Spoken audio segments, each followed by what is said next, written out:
In case you were unaware, Tupac Shakur's death is being re-examined by a new Las Vegas police squad. According to the press, Tupac's murder case is seeing new developments.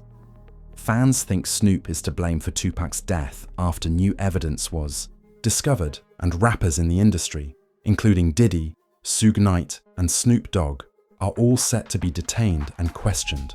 The feds are first led to question Snoop's involvement by this interview. You were with Tupac, though, in regards to Tupac. I heard a story, did you give him different advice that night on where to go? I didn't give him no advice. Right. We wasn't seeing eye to eye. Right. So. Saying during the Tyson.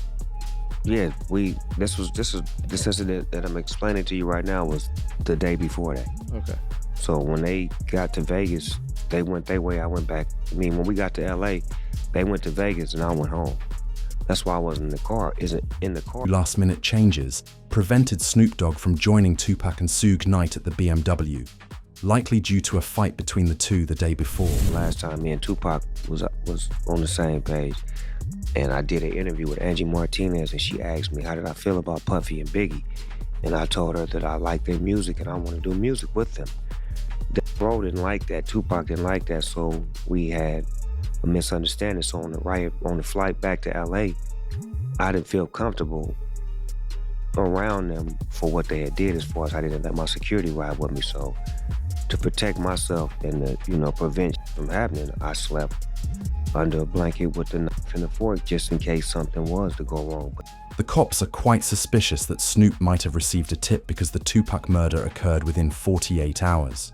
Many think that Snoop Dogg, who was extensively tapped into the streets 20 years ago, might have gotten a tip that Tupac was going to be targeted tonight, which is why he decided not to get in that car. Then, the feds found another interview where Snoop claimed to have hated Tupac 2 days before he died. Say a week before he died, we was best of friends. 2 days before he died, I don't think he liked me. Why? Because we was in New York, and it happened. New York, they shot at me and did all kind of shit to me, like just the worst you could think of. And I forgave him. And went and did an interview and was asked, how do I feel about Puffy and Biggie? And I was like, I like it. I want to do some music with them.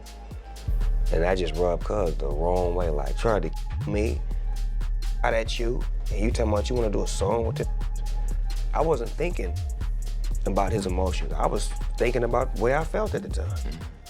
I wasn't into no controversy. I liked his music. They was our friends. We was all friends at one point. This video footage of all of us hanging out. All of this would later be linked to a widely circulated thread on Tupac Shakur's alleged Fed affiliation, which Snoop Dogg discovered through an officer's interview, claiming that Tupac was an industry plant who sought to stifle the rivalry between the Red and Blue Street teams. It turns out when I talked to Tupac's longtime mentor, political mentor, former Black Panther Chokwe Lumumba, who was his first business manager, he's told me, I basically asked, well, was Tupac only pretending to be in order to appeal to gangs and politicize them? And he said yes.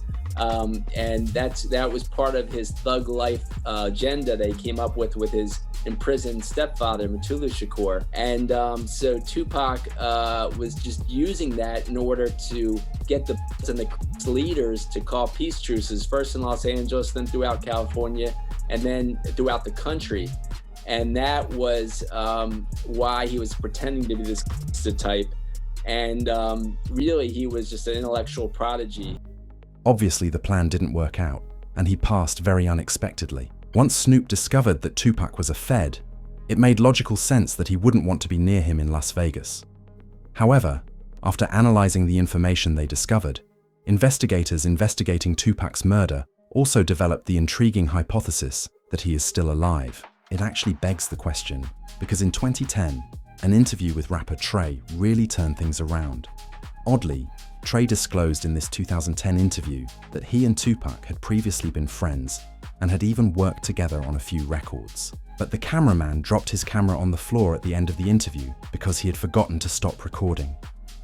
As you hear, when the journalist asks Trey about Tupac, Trey responds, "The last time I saw him, he was in Cuba." If you ain't ready for it, get on the sidewalk.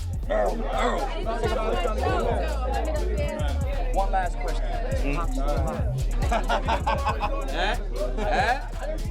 Nobody knows. Y'all good? Yeah, we good. Thanks a lot, man. We good. Last time I saw him, he was in church. Only 2 weeks later, a video that allegedly showed Tupac lounging in a Cuban parking lot was suddenly uploaded to a news website. That's Pop, man. He was the outlaw. And Reg from Holla Back is trying to be friendly and get autographs. Holla Back exclusive, baby. Holla. In case you Tupac is alive in Cuba. But in 2025, it doesn't seem to be a theory anymore, because Suge Knight agrees that Tupac is still alive and healthy, as he has said in multiple interviews over the previous 20 years. In a specific interview, he claims that Tupac was doing well in the hospital before passing away, stating, quote, "Tupac and I were joking and laughing when I left that hospital. How someone can go from performing well to performing so poorly is beyond me." When I left that hospital, me and Pop was laughing and joking. So I don't see how somebody can turn from doing well to doing bad. So you seriously think that he might still be alive? I'm gonna tell you this, Pac, you know. What's odd, though, is that according to police documents, Tupac was in a coma when he got to the hospital. If Tupac was not conscious, how could he and Suge be laughing? He did, however, say the same thing 10 years ago in an interview with Suge Knight.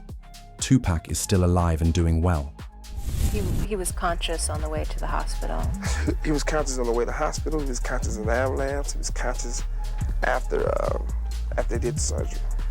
What was the last thing that he said to you? Following the 2008 interview in which Suge disclosed that information, Tupac almost died at a nightclub after a man pointed a gun at him 6 times. This is the terrifying part of Suge Knight's confidence that Tupac is still alive. Even though Suge Knight understood immediately that it was because he had talked about Tupac in a public interview, he was hesitant to inform the police of anything. However, the worst part is that his own son, Suge Jr., made the same mistake that was made in 2018. On Instagram, Suge Jr. posted another picture of a text exchange in which he received the comment, "You've said too much. It's now time for you to go," following his announcement that Tupac was still alive and living in Malaysia. By this time, Suge Jr. began spreading frenzied images of Tupac with modern celebrities like Beyoncé and 50 Cent.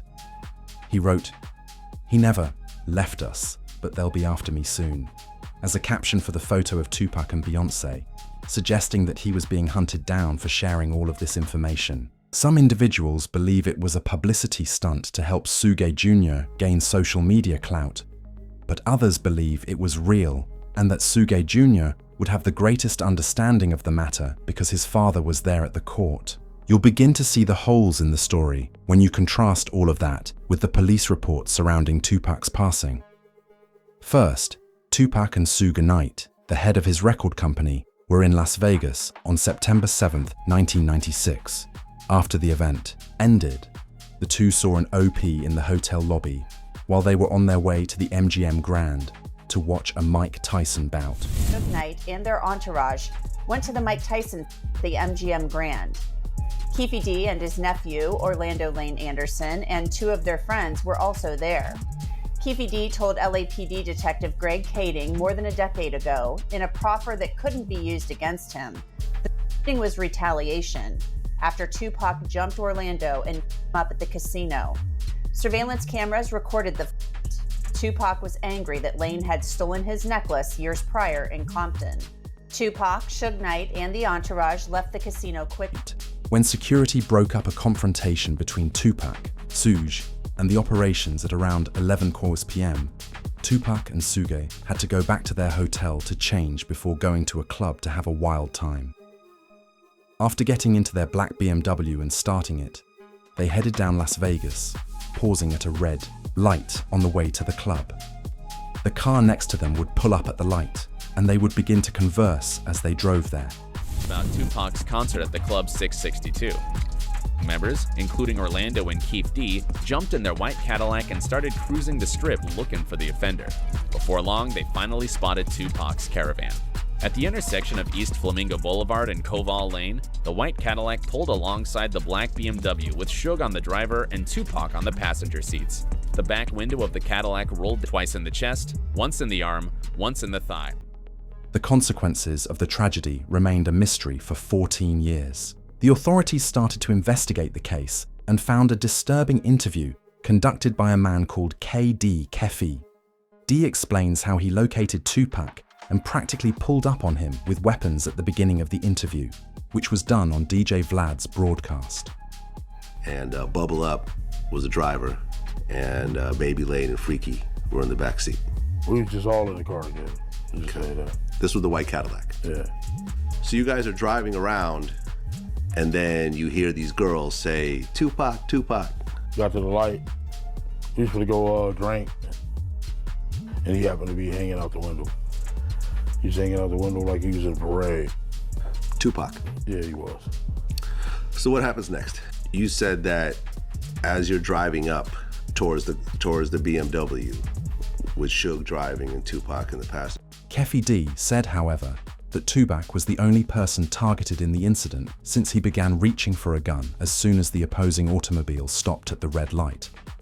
You said that as you're driving up towards the BMW, with Suge driving and Tupac in the passenger seat, and you said that Tupac pulled out a...